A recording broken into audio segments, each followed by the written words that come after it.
warahmatullahi wabarakatuh. My dear students, today we are going to discuss a new part of this chapter, that is female reproductive system. We are discussing the secondary sex organs. In this, we have already discussed in our previous lecture a pair of fallopian tubes. Okay, the second part is the uterus. Uterus, as you know, it is an inverted pear-shaped structure.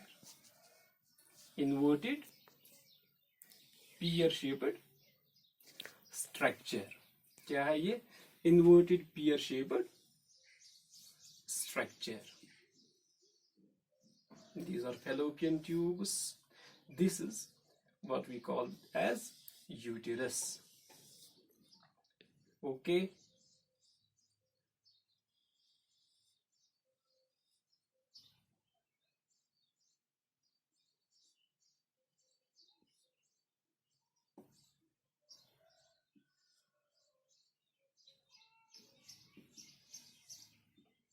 And then there is vagina.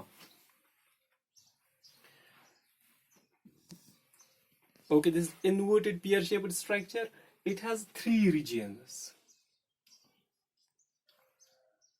Fundus, the upper dome-shaped part, this one. The upper dome-shaped part is known as fundus. The main body, that is this part. This is known as corpus. Main body of the uterus is known as corpus. And the lower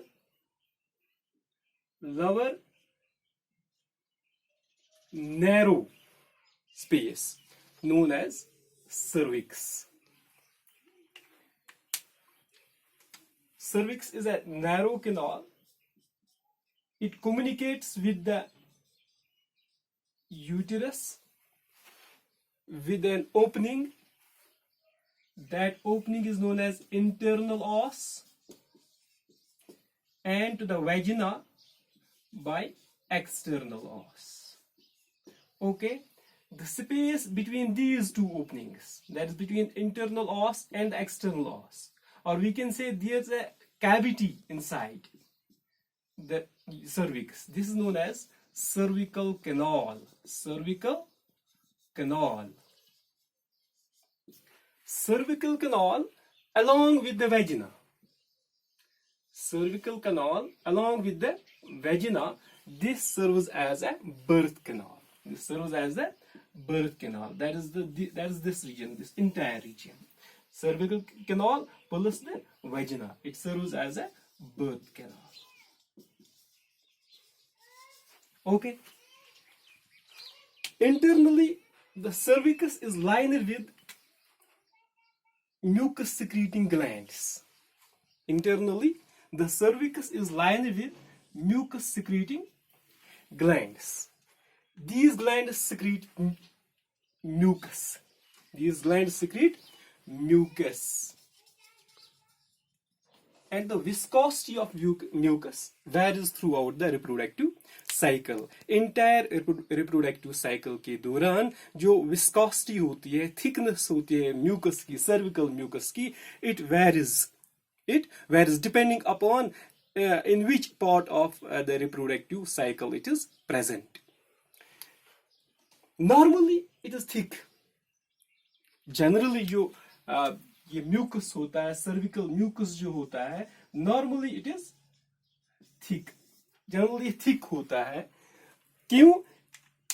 Its role is to prevent the entry of foreign substances into the uterus. ये foreign substances को uterus में enter होने से रोकते हैं. लेकिन ovulation जो होते हैं, ovulation period के आसपास, ovulation के जो days होते हैं, suppose if it is the 28-day cycle, then ovulation may take place on the 14th day. So इसके आसपास, इसके एक दिन पहले या एक दिन बाद जो viscosity होती है इसकी mucus की, cervical mucus, it becomes thin around the days of ovulation so as to facilitate the entry of sperm,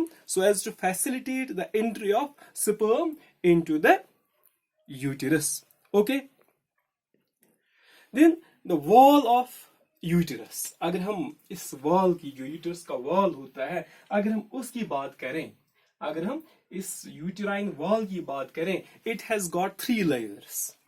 इसके 3 लेयर्स होती हैं. सबसे पहले आउटर मोस्ट लेयर जो है, दिस वन जो ग्रीन ग्रीन आपको दिख रही है यहाँ, outer most layer. Outer most layer को कहते हैं पेरीमेट्रियम. आउटर मोस्ट लेयर को कहते हैं पेरीमेट्रियम. ओके, हियर अगर हम यहां बनाएंगे तो ये है perimetrium. Outermost layer known as perimetrium. Then the middle layer, this one जो मिडल लेयर होती है, यहां हम अलग कलर से मार्क करें, लेट इट बी ग्रीन. जो मिडल लेयर है इसको कहते हैं मायोमेट्रियम. मायोमेट्रियम. और फिर जो इनर मोस्ट लेयर है,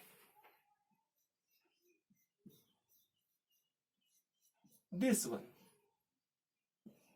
वन, इसको कहते हैं endometrium.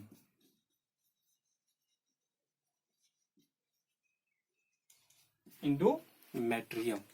Myometrium has got the smooth involuntary muscles. This is the thickest layer. Myometrium is the thickest layer. It has got smooth involuntary muscles. Smooth involuntary muscles. उनका role क्या है? 2 hormones होते हैं. Female का जो रिप्रोडक्टिव सिस्टम है, 2 hormones होते हैं. एक हार्मोन का नाम है प्रोजेस्टेरोन.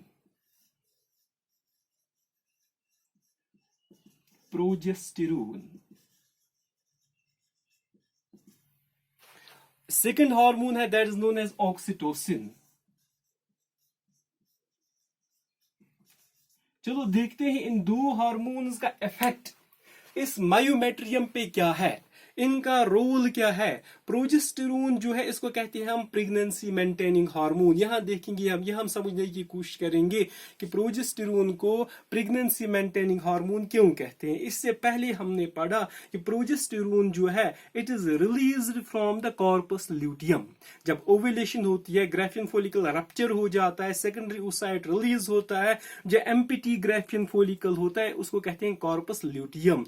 उस कॉर्पस ल्यूटियम का काम है वो रिलीज करता है प्रोजेस्टेरोन. ओके, प्रोजेस्टेरोन का रोल क्या है? प्रोजेस्टेरोन जो है ये वो हार्मोन है जो इनहिबिट करता है contraction of these myometrial muscles. मैंने कहा कि मायोमेट्रियम जो है ये बना होता है किनका?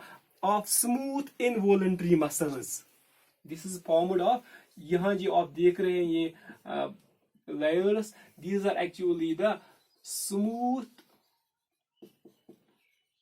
Involuntary muscles. ये इनवॉलंटरी मसल्स होती है, यानी कि उनकी जो मूवमेंट है that is not under our will. हम अपने विल से, अपनी मर्जी से उनकी मूवमेंट नहीं करा सकते हैं. These are involuntary. So their movements, their contraction, relaxation is under hormonal control. Progesterone का काम है, प्रोजेस्टेरोन इन स्मूथ मसल्स की मूवमेंट्स को या कंट्रैक्शंस को क्या करता है? इनहिबिट. वो इनकी कंट्रैक्शंस को इनहिबिट करता है. उसके बरक्स जो ऑक्सीटोसिन है, ऑक्सीटोसिन स्टिमुलेट करता है दियर contractions. Oxytocin stimulates the contractions of the myometrium, while as progesterone inhibits the contractions of myometrium. तो अगर ये inhibit करता है contractions of myometrium, उसका मतलब है ये maintain रखता है pregnancy को. तो ऑक्सीटोसिन जो कि स्टिमुलेट करता है कंट्रैक्शंस ऑफ मायोमेट्रियम, लिहाजा ये रिजल्ट करता है, it results into parturition. It results into parturition. So parturition में हेल्प करता है ऑक्सीटोसिन. पॉर्चरिशन में हेल्प करता है ऑक्सीटोसिन, और प्रेगनेंसी मेंटेन रखने में कौन सा हार्मोन हेल्प करता है, that is progesterone, by preventing the contractions of the smooth myometrial muscles. Okay, and the innermost layer, that is endometrium. That is endometrium. Myometrium is highly muscular. Myometrium is highly muscular, while as the innermost layer endometrium, it is highly vascular. याद रखना, it is highly vascular. endometrium की जो thickness है, endometrium की जो thickness है, it varies throughout the menstrual cycle. It varies throughout the menstrual cycle. ये पूरे menstrual cycle के दौरान उसकी thickness vary करती है, depending upon कि menstrual cycle का कौन सा stage है. जनरली जो लास्ट स्टेज होता है, लास्ट स्टेज पे ये हाईली थिक होती है, इसकी थिकनेस ज्यादा होती है. ओके, देन हम देखेंगे फंक्शंस ऑफ यूटेरस. यूटेरस का फंक्शन, इसकी फंक्शंस क्या है. सबसे पहले जब यहां से फर्टिलाइज्ड एग आया, एम्पुला, फैलोपियन ट्यूब का जो एम्पुला है, यहाँ फर्टिलाइजेशन हुई, जायगोट बना, उसमें क्लीवेज डिविजन्स हुई, मॉरुला बना, morula is pushed into the uterus, यहाँ और क्लीवेज हुई, blastula, then blastocyst, that gets implanted in the uterus, in the endometrium of the uterus, वो यहाँ उसकी यहाँ इम्प्लांटेशन होती है. So uterus serves as a site of implantation. Uterus serves as a site for implantation. Number 1, इसकी functions, site for implantation. Okay. And number 2, uterus जो है, it is site for the formation of placenta. Site for the formation of placenta, जो connection होता है between foetus and the mother. तो ये भी कहाँ बनता है, यूट्रस के अंदर ही. And next, it is site for the foetal development. Site for the foetal development. Uterus के और भी कुछ नाम हैं, जैसे इसको कहते हैं हिस्टेरा. यूट्रस का एक नाम है हिस्टेरा, या यूट्रस को हम वोम भी कहते हैं. यूट्रस को हम वोम भी कहते हैं, जहां बच्चा पलता है, और इसको हिस्टेरा भी कहते हैं. Surgical removal of uterus, surgical removal of uterus, that is known as hysterectomy. Hysterectomy. What is hysterectomy? The surgical removal of uterus. इसी तरह अगर हम fallopian tubes remove करें, the surgical removal of fallopian tubes is known as salpingectomy. Salpingectomy. Okay. तो इस तरह से आपका ये पार्ट, that is uterus, हमारा हुआ एक primary sex organ, paired ovary, that is, then secondary sex organs में से ओविडक्ट्स या फैलोपियन ट्यूब्स, देन यूटेरस. अब हम डिस्कस करेंगे वेजिना.